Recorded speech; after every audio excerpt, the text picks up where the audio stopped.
como les mencionábamos, la noticia que ha acaparado las portadas periodísticas del día de hoy tiene que ver con el fallo del juez Alejandro Recarey de suspender la inmunización de niños menores de 13 años. Y quien ha trabajado en torno a este tema es Nicolás González. Nico, bienvenido. ¿Cómo estás? Buenas noches. ¿Cómo anda, Rosario? Muy bien. Hola, Miguel. Hola, Nicolás. Bueno, el saludo para todos. Vamos a hablar rápidamente de lo que ha sido, obviamente, un golpe duro e inesperado para el gobierno nacional. La suspensión de la vacunación a los menores de 13 años contra el COVID-19 por parte de la intimación entonces de este juez, del fallo de la sentencia que se dio a conocer sobre el mediodía de este jueves. Vamos a entrar en algunas consideraciones que tienen que ver en cuanto al fallo. Por ejemplo, una de las primeras y más importantes consideraciones para el doctor Recarey es que el plan de vacunación en el Uruguay es ilegal e inconstitucional. Eso lo marcó hoy a lo largo de las distintas consideraciones del fallo. Además, también aseguró que aún se continúa en una fase experimental y que las miles de millones de personas que se han vacunado a lo largo de todo el mundo con distintas vacunas en el mundo entero, hoy en día son sujetos pasivos de estudio. Más adelante, en las consideraciones del fallo, asegura también que el silencio acerca del contenido de las aludidas vacunas viola dos órdenes de derechos humanos. Por eso, de alguna forma, también da adelante hacia lo que es esa acción de amparo presentada, porque la acción de amparo, como ya lo decíamos, precisamente se vincula con derechos humanos. Entre otras cosas, lo que dice Recarey es que se viola el derecho a la salud y el derecho a la información, derechos ambos de nivel constitucional. Más adelante también considera como falta de transparencia en cuanto al contrato de compra de las dosis que se tuvo precisamente en el acuerdo entre el gobierno y en este caso la empresa Pfizer, este laboratorio. Y en uno de los últimos puntos que también hoy estábamos tratando de resumir de lo que ha sido el fallo que sobre el mediodía nos hacíamos eco, dice que no se pronuncia un juez de ninguna manera sobre la validez de las vacunas en general, ni opina tampoco sobre la eficacia y seguridad de las dosis, porque un juez no puede hacer valoraciones científico-técnicas, solo dice el derecho en un caso particular. Y en ese plano, justamente, lo que sí se afirma, y con énfasis, dice el propio Recarey en sus consideraciones en el fallo, es que la vacunación debe hacerse dentro del marco de la legalidad. Yo los quiero invitar ahora a repasar algunas imágenes a propósito de lo que son, ya en el fallo final, algunas consideraciones que el propio juez dicta que si el gobierno las cumpliese, bueno, en realidad ahí sí queda sin efecto esta suspensión de la vacunación a los menores de 13 años y se podría volver a vacunar. ¿Qué es lo que debería de pasar para volver a vacunarse? Bueno, vamos a repasar algunos de los puntos que precisamente hoy en la sentencia el propio juez señala. Por ejemplo, que se publique o se publiquen íntegros y sin testados todos los contratos de compra de estas vacunas, inclusive los que detallen la composición de las sustancias a inocular. Esto es una de las cosas que señala. Lo otro también que señala es la composición de las sustancias inyectables, que por ejemplo se pueda saber sobre esto, los beneficios que conlleva la vacunación y obviamente también los riesgos que también pueda llegar a tener en cuanto a efectos adversos la vacunación, en este caso a los menores de 13 años. Y por último, que aclare que tiene solo autorización de emergencia y no definitiva, que se detallen los efectos adversos y que se hagan los controles que el Estado está obligado a hacer en estos puntos. Bien, vas a empezar con las repercusiones, supongo. Sí, claramente. ¿Por dónde arrancás? Vamos a empezar por los abogados. Dale. Vamos a empezar por los que presentaron el recurso, por los que salieron del juzgado una vez dictada la sentencia por el propio doctor Recarey. Allí estaba nuestra compañera Lucía Betancur y allí habló Maximiliano Dentone, que era uno de los abogados que presentó el recurso, que ante todo dijo fundamentalmente que es un fallo histórico y que de alguna forma lo que está haciendo es marcar un precedente. Pero además también dijo que durante mucho tiempo él estuvo recabando información de lo que ha sido justamente la vacunación en general, pero fundamentalmente a los menores de 13 años, y que tenía datos que eran preocupantes, alarmantes y algunas consideraciones que eran graves. Por eso que tomó la decisión de presentar la acción de amparo ahora. Porque recuerden que el gobierno decía que ya estaba fuera de los plazos constitucionales como para poder presentar una acción de amparo, en este caso contra la vacunación. Vamos a escuchar lo que decía. Marca un precedente a nivel nacional e internacional y bueno, es un fallo que nos deja muy contentos. Los contratos por confidencialidad no se presentaron y con respecto a las sustancias bioquímicas tampoco quedaron todas corroboradas. Así que bueno, quedó un manto de dudas muy grande. ¿Por qué la presentación fue ahora? Recordemos que esta vacunación comenzó en enero, el 12 de enero. Porque, claro, yo me dedico al ejercicio de la actividad profesional particular, independiente, y bueno, he recolectado mucha información de muchas consultas, de muchas personas, y bueno, se estaban constatando determinadas situaciones que en mi consideración eran graves y alarmantes. Y bueno, terminé de juntar toda la información ahora hace unos días. ¿Graves y alarmantes como cuáles? Un simple ejemplo. Eso me lo guardo. Efectos secundarios delicados. Y también reaccionó inmediatamente el gobierno, Nico, que ya anunció que habrá apelación. Exacto, primero con un comunicado del Ministerio de Salud Pública, sí, inmediatamente a conocer la sentencia, lo comunicábamos y lo informábamos hoy al mediodía junto a Natalia Gemelli, y luego con una conferencia de prensa que encabezaron el secretario de la Presidencia de la República, Álvaro Delgado, y el prosecretario Rodrigo Ferrés. Y Delgado dijo, entre otras cosas, que un fallo en este caso se tiene que acatar por parte del Poder Ejecutivo, se tiene que acatar, se tiene que respetar, pero que es un disparate el fallo que la justicia y este propio juez Recarey ha dictado en la jornada de hoy. Y entre otras cosas también dijo que no hubo un plan de vacunación mejor preparado, más estudiado que el que ha hecho Uruguay, que además ha tenido un reconocimiento a nivel internacional. Acá están parte de las frases que hoy brindó Delgado en esta conferencia de prensa. La decisión de este juez pone en la justicia la responsabilidad de la posible afectación de la salud de una cantidad de menores en Uruguay que se querían vacunar. En el día de hoy, que era un día de vacunación de menores, había habilitados para segunda dosis 5.800 menores para vacunarse. Muchos de ellos con comorbilidades, muchos de ellos con prescripción médica. Más allá de los que se podían vacunar con la primera dosis. Los fallos se acatan, pero se pueden criticar, y este fallo es un disparate, que dicta, entre otras cosas, en sus fundamentos, que el plan de vacunación es ilegal e inconstitucional y que pesaron los intereses económicos de las empresas farmacéuticas privadas. Para este gobierno, para el Uruguay entero, esto es un argumento inadmisible. Como ciudadano y como padre,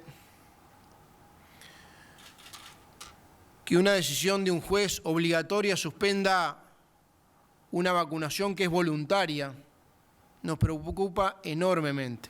No hubo plan de vacunación más preparado, mejor ejecutado y más soledadamente estudiado que el plan de vacunación del Uruguay, avalado por la ciencia. Espero que en pocos días, a través de la apelación que vamos a presentar,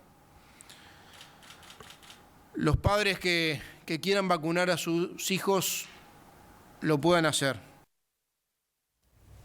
Y unas horas más tarde de esta conferencia de prensa, el ministro de Salud Pública, Daniel Salinas, publicó una carta a nivel público en sus redes sociales, en este caso en la red social de Twitter. Vamos a compartir algunas de las frases que, entre otras cosas, señaló precisamente Salinas. Por ejemplo, se destaca que dice: poner en duda la seguridad y eficacia de las vacunas implica un grave perjuicio al estatus vacunal y sanitario logrado en nuestro país. Y también agrega que la vacuna permitió mantener íntegro y activo el sistema sanitario, que en ningún momento colapsó, a diferencia de lo que pasó, por ejemplo, en otros países. Y también, entre otras cosas, dice que ya hay un núcleo muy importante de menores de 13 años que habían recibido 2 dosis y que esta sentencia, de alguna forma, les prohíbe a aquellos que lo quieran hacer, que tenían la intención y la necesidad de querer vacunarse con 2 dosis de Pfizer, en este caso, a no poder hacerlo. O sea, no quedan en igualdad de condiciones, por ejemplo, con una parte de la población. Y acá quiero manejar un dato importante. Hoy repasaba la vacunación en general en el país. El 43,5% de los niños de la franja entre 5 y 11 años que estaban habilitados a poder vacunarse con Pfizer pediátrico, recuerden que era una vacuna pediátrica, el 43,5% del total de esa población se vacunó ya con 2 dosis. Para tener en cuenta, casi el 50%, 43,5%. Más del 50%, por encima del 52%, tenía una sola dosis y ya estaba esperando la segunda. Para que tengan en cuenta ese dato también, que no deja de ser importante. Hoy Bruno Barreto entrevistó al diputado de Cabildo Abierto, Eduardo Luz, porque no todas las voces dentro de la coalición de gobierno, en este caso, y ya estoy hablando más vinculado a un tema político, están de acuerdo de alguna forma con las declaraciones que brindó este mediodía el secretario de Presidencia de la República. Cuestiona de alguna forma esa primera frase que dijo Delgado y que hoy estábamos repasando, que de alguna forma este fallo es un disparate. ¿Por qué? Porque pone en tela de juicio y va en contra, en realidad, de lo que es la independencia de la justicia y la descalifica. Esto entiende Luz. Yo no hubiera dicho eso, es decir, primero no conozco la sentencia, el Delgado sí la conoce, el secretario de Presidencia. A mí me parece que las sentencias judiciales, como cualquier otro acto jurisdiccional o administrativo, o legislativo incluso, pero sobre todo jurisdiccional que es este, uno puede decir que no lo comparte, que no está de acuerdo, que no lo comparte, y además que tienen argumentos sólidos para no compartirlo. Tienen argumentos de la legitimación procesal del actor, el plazo en el que se presentó, en la materia, es decir, tienen algunos argumentos hay, pero calificar de disparate es descalificar la sentencia y descalificar al autor de la sentencia, que es un magistrado de una larga trayectoria en el Poder Judicial y que no ha tenido hasta el momento ninguna sanción por mal desempeño del cargo. Entonces se podrá disentir con él en el aspecto jurídico, doctrinario, jurisprudencial. Yo no lo hubiera calificado así. Bien, vayamos a los pronunciamientos de los gremios médicos. ¿Por dónde arrancás? Vámonos en vivo, si te parece, al sindicato médico. Dale. Porque hubo una conferencia de prensa hace unos minutos y está Bruno Barreto allí, que la estuvo cubriendo. Bruno, contanos, ¿cómo andás? Bienvenido, buenas noches. Miguel, Nicolás, Rosario, el saludo para todos. Sí, efectivamente, sobre las 17:30 horas, el sindicato médico brindó una conferencia a cargo de su presidenta Zaida Arteta, así como también reunió al plenario de las sociedades científicas, principalmente lo que tiene que ver con la Sociedad de Infectología a cargo de su presidenta, Noelia Ferreira, y también de la Sociedad de Pediatría a cargo de Mónica Pujadas, donde se brindó un mensaje de preocupación, por un lado, por lo que implica suspender la vacunación en lo que tiene que ver con los menores con comorbilidades, así como también tranquilidad, principalmente a los padres que ya inocularon a sus hijos y todo lo que tiene de beneficios precisamente la vacunación anti-COVID. En ese sentido, dijo que van a guardar porque todavía el proceso judicial no terminó, pero vamos a escuchar lo que decía Mónica Pujadas al respecto sobre lo que tiene que ver con el COVID-19 en los niños menores de 13 años. COVID en los niños no es una enfermedad inocua. COVID en los niños tiene un porcentaje de consecuencias, de secuelas, de complicaciones, el temido síndrome inflamatorio multisistémico que se da más o menos en 1 cada 3.000 niños infectados. Si estimamos que el Uruguay ya lleva registrado aproximadamente 140.000 niños menores de 15 años que están cursando esta enfermedad, realmente no es como para considerarla una enfermedad banal, y las vacunas, en especial en estos grupos etarios, han mostrado en el mundo su seguridad, han mostrado en el mundo su efectividad, y también en nuestro país, porque ya hay análisis bien realizados que muestran cómo los efectos adversos han sido ínfimos, no hubo fallecimientos por vacuna en los niños ni en adolescentes, y eso hay que decirlo claramente.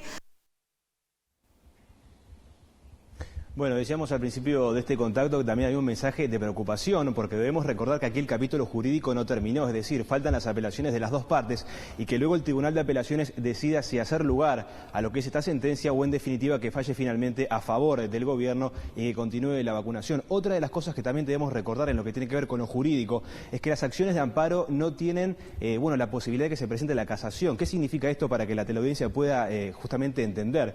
La casación es aquel recurso extraordinario en el que por una mala aplicación o interpretación de la ley pueda dejar sin efecto esta sentencia. Bueno, precisamente las acciones de amparo no tienen entonces el recurso de casación, y es por eso que Pujadas llamó a justamente cuidar a los niños menores de 13 años por si finalmente persiste esta sentencia, y a los cuidados no farmacológicos por parte de los adultos tutores de estos niños menores de 13 años que no hayan sido inoculados. No hay nada que sustituya la vacuna en realidad, ¿verdad? Pero más allá de eso, sin duda que el hecho de que los niños en estos momentos vayan a estar viendo interrumpido su proceso vacunal implica que tal vez los adultos que lo rodean tengan que tener especiales cuidados, ¿verdad? Y que o los adultos que se puedan vacunar, que no lo hayan hecho, por supuesto, que lo hagan. Y lo mismo aprovechamos para el cuidado de las demás infecciones respiratorias que estamos viviendo en esta época especialmente. Pero creo que va por ahí, tampoco se debe generar pánico, esto sí tranquilidad con respecto a la seguridad de estas vacunas. Por ahí lo principal entonces aquí en el Sindicato Médico, donde su presidenta Sara Arteta brindó total respaldo a las sociedades científicas y resta guardar entonces por lo que decía finalmente el Tribunal de Apelaciones respecto a esta sentencia. Impecable, gracias Bruno por toda la información. Un dato a tener en cuenta respecto a la Sociedad de Pediatría, lo comentábamos mientras escuchábamos a Pujadas también aquí con Miguel y con Rosario. Hay que tener en cuenta que cuando se manejó la posibilidad por parte de la Comisión Asesora de Vacunas para vacunar a los menores de 5 a 11 años con esta vacuna pediátrica de Pfizer, la propia sociedad también puso en tela de juicio lo inoportuno que podía ser tal vez en su momento vacunar a esta franja tan pequeña, ¿no? También hay que tener en cuenta eso. Bueno, vamos a temas que tienen que ver ahora más con las reacciones políticas. Hoy estuvo, por ejemplo, Rodrigo Ferrés en la conferencia de prensa en Presidencia de la República. Bueno, unos minutos después en Twitter decía, por ejemplo, la fijación y la conducción de la política sanitaria es un cometido esencial atribuido al Poder Ejecutivo. Las acciones de amparo deben ser ponderadas debidamente en sus presupuestos y en sus fundamentos de hecho y de derecho. Esto decía justamente el prosecretario de Presidencia de la República. Asqueta, la decisión judicial se acata, aunque en este caso no solo no se comparte, sino que ella está basada en desconocer lo que la evidencia científica y millones de vacunas administradas en el mundo demuestran, que son eficaces, seguras y previenen enfermedades graves. Marcelo Sosa Bella, el vicepresidente de ACE, dice: las vacunas salvan vidas. La verdad científica no depende de la voluntad de un hombre, por más poder que efímeramente detente. Estas son algunas de las reacciones que se tuvieron hoy precisamente en la red social Twitter a lo largo de la tarde. Javier García, ministro de Defensa, pero además médico, ¿no? Que las políticas de vacunación que aprueba la ciencia las niegue las creencias personales y el fanatismo antivacunas de un juez es grave. Hoy el juez, por sus ideas, pone en riesgo la salud y los derechos de los niños. Retroceso lamentable, dijo el ministro. El expresidente Sanguinetti: arbitraria decisión de un juez. El amparo es solo para manifiesta ilegitimidad e inminencia de daños. Vacunar es un deber del Poder Ejecutivo y no siendo obligatorio es absurdo el recurso, dice Julio María Sanguinetti también en las redes sociales. Por ejemplo, en el Frente Amplio, ¿cómo fue la reacción? Vean a Cristina Lustenberg, la diputada, ante los hechos públicos, hizo un hilo precisamente sobre lo que ha sido la suspensión de la vacunación contra el COVID-19 en esta franja, estos menores de 5 a 13 años. En el hilo, por ejemplo, entre otras cosas, decía, más allá del respeto que merece la justicia, pilares de un Estado democrático de derecho. En esta oportunidad preocupa que la decisión de un juez enmarca en una acción de amparo a todas luces improcedente prive del derecho a la vacunación controlada por el COVID a un sector de la población especialmente vulnerable, decía entre otras cosas Lustenberg. Tato Olmos: comparto con el secretario Delgado que la decisión judicial suspendiendo la vacunación voluntaria a menores es un disparate. El mismo juez dispone que personas no vacunadas puedan entrar al país sin presentar un PCR. Exactamente, porque justamente en el final hoy hay que tener en cuenta también este otro caso, ¿no? Que es otro fallo que también se da hoy y que lo hace el propio Recarey. Un dato antes para comentarles también. Fernando Pereira llamó al presidente de la República hoy de tarde y dijo que hay un total de respaldo del Frente Amplio al gobierno y a cómo ha manejado hasta ahora el plan de vacunación, ¿eh? O sea que acá no hay una diferencia política en la consideración que de alguna forma también la oposición toma respecto a este anuncio y a este fallo en la jornada de hoy. Bien, Nico, y en lo estrictamente judicial, ¿cómo sigue el proceso? Y tiene un cierre, obviamente. ¿Cuándo tenemos una sentencia final? Recién lo explicaba perfectamente Bruno, ¿no? 3 días de apelación ahora para el Poder Ejecutivo. A partir ya de hoy, cuenta hoy jueves. Hay que tener en cuenta, en los casos judiciales hablamos de días hábiles, o sea, es jueves, hoy, viernes, mañana y lunes, los plazos que tiene Presidencia, Ministerio de Salud Pública y ACE para presentar su apelación. Martes de la semana que viene, miércoles y jueves de la semana que viene es para la defensa, para quienes presentaron la acción de amparo. Y después, a partir del viernes de la semana que viene, el Tribunal de Apelaciones es el que tiene que resolver. ¿Qué hace el Tribunal de Apelaciones? ¿Quién lo conforma el Tribunal de Apelaciones? Bueno, lo tienen que designar. El Tribunal de Apelaciones tiene que ser designado. O sea que hoy no sabemos quiénes son los jueces que van a tomar la decisión entonces de ratificar o rectificar el fallo de hoy. Acá lo explica mejor el abogado Pablo Schiavi. Las autoridades del gobierno van a tener 3 días para impugnar, como ya adelantaron que lo van a hacer, esta decisión. Luego el juez interviniente le va a dar traslado a la parte actora, digamos, por 3 días para que haga descargos, y después esto se eleva a un tribunal de apelaciones que dispone de 4 días para tomar resolución. O sea que 10 días más, 10 días menos en ese entorno vamos a tener un pronunciamiento definitivo del Poder Judicial sobre el tema. Si no da lugar a la apelación de gobierno, en nuestro sistema este proceso de amparo no tiene una tercera instancia, con lo cual esta decisión de primera instancia quedaría en principio firme, con todo lo que ello implica, ¿no? Y viceversa, sí, se queda sin efecto, digamos, la suspensión. Claro, el tribunal también tiene la potestad de revocar esta decisión de primera instancia, en cuyo caso, obviamente, la suspensión dispuesta en el día de hoy, que hay que aplicarla desde el día de hoy, quedaría sin efecto. Entendemos que la demanda de amparo tenía vicios de forma importante, o sea, el amparo en nuestro país es en garantía de los derechos humanos y es un proceso sumamente extraordinario y residual que corresponde cuando no hay otros procesos para obtener el mismo resultado. Y también entendemos que todo lo que refiere a la política sanitaria nacional depende del Poder Ejecutivo, en este caso particularmente del Ministerio de Salud Pública y no del Poder Judicial. Dos datos breves para el final. Uno que tiene que ver con esto. Sacábamos la cuenta hoy de los días hábiles. El 20 de julio sería el plazo máximo que tenía el Tribunal de Apelaciones para poder fallar, para poder ratificar o rectificar el fallo de hoy. Recuerden que en caso de que le dé la razón a la apelación del gobierno, se vuelve al plan de vacunación de los menores de 13 años, inmediatamente. En caso de que no dé la razón, queda efectivamente suspendido la vacunación a menores de 13 años, como ya hoy dictó el juez Recarey. Y el otro dato también en cuanto a apoyos al gobierno. Organización Panamericana de la Salud se puso en contacto con el Poder Ejecutivo, brindó también todo su respaldo, y también el propio Pfizer. El laboratorio Pfizer llamó al gobierno nacional y se puso también a disposición a propósito de este tema. Bien. Bien. Bueno, muchas gracias, Nico, por este completo. Y seguimos entonces a ver cómo se desencadena todo esto siguiendo los plazos vigentes en el marco del proceso judicial. Hay que esperar. Que pasen bien. Buenas noches.